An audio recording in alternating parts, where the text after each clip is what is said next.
نحمدہ ونصلی علی رسولہ الکریم اما بعد السلام علیکم ورحمۃ اللہ وبرکاتہ۔ آج ہم قربانی کے جو اہم مسائل ہیں اس پر بات کرتے ہیں کہ قربانی کس پر ہے۔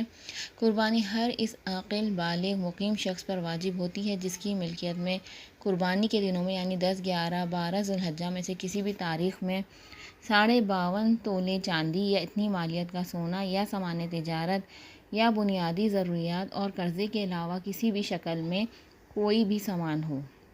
اگر پہلے اتنا مالدار نہ تھا اس لیے قربانی واجب نہ تھی، پھر 12ویں تاریخ کے سورج ڈوبنے سے پہلے کہیں سے اتنا مال مل گیا تو بھی قربانی کرنا واجب ہے۔ قربانی مقیم پر واجب ہوتی ہے، مسافر پر نہیں۔ البتہ قربانی کے تینوں دن اقامت کا ہونا شرط نہیں ہے۔ مسافر اگر 12ویں تاریخ کو سورج ڈوبنے سے پہلے گھر پہنچ گیا یا 15 دن کہیں ٹھہرنے کی نیت کر لی تو اب بھی قربانی کرنا واجب ہے۔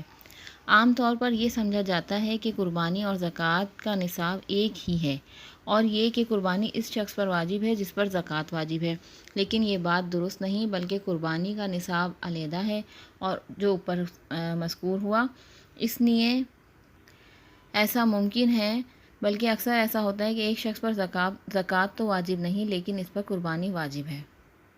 اسی طرح ایک غلط فہمی یہ ہوتی ہے کہ اگر ایک مشترکہ خاندان ہو جن کا کھانا ایک جگہ پکتا ہو تو ان میں سے صرف سربراہ پر ہی قربانی ہے، حالانکہ یہ بات درست نہیں، کیونکہ قربانی کا تعلق ہر شخص کی اپنی مالی حیثیت سے ہے۔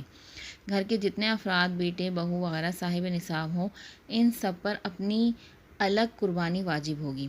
حدیث پاک میں ہے ترجمہ: جس شخص کے پاس بھی قربانی کی استطاعت ہو اور وہ قربانی نہ کرے تو وہ ہماری عیدگاہ کے قریب بھی نہ آئے۔ مسند احمد۔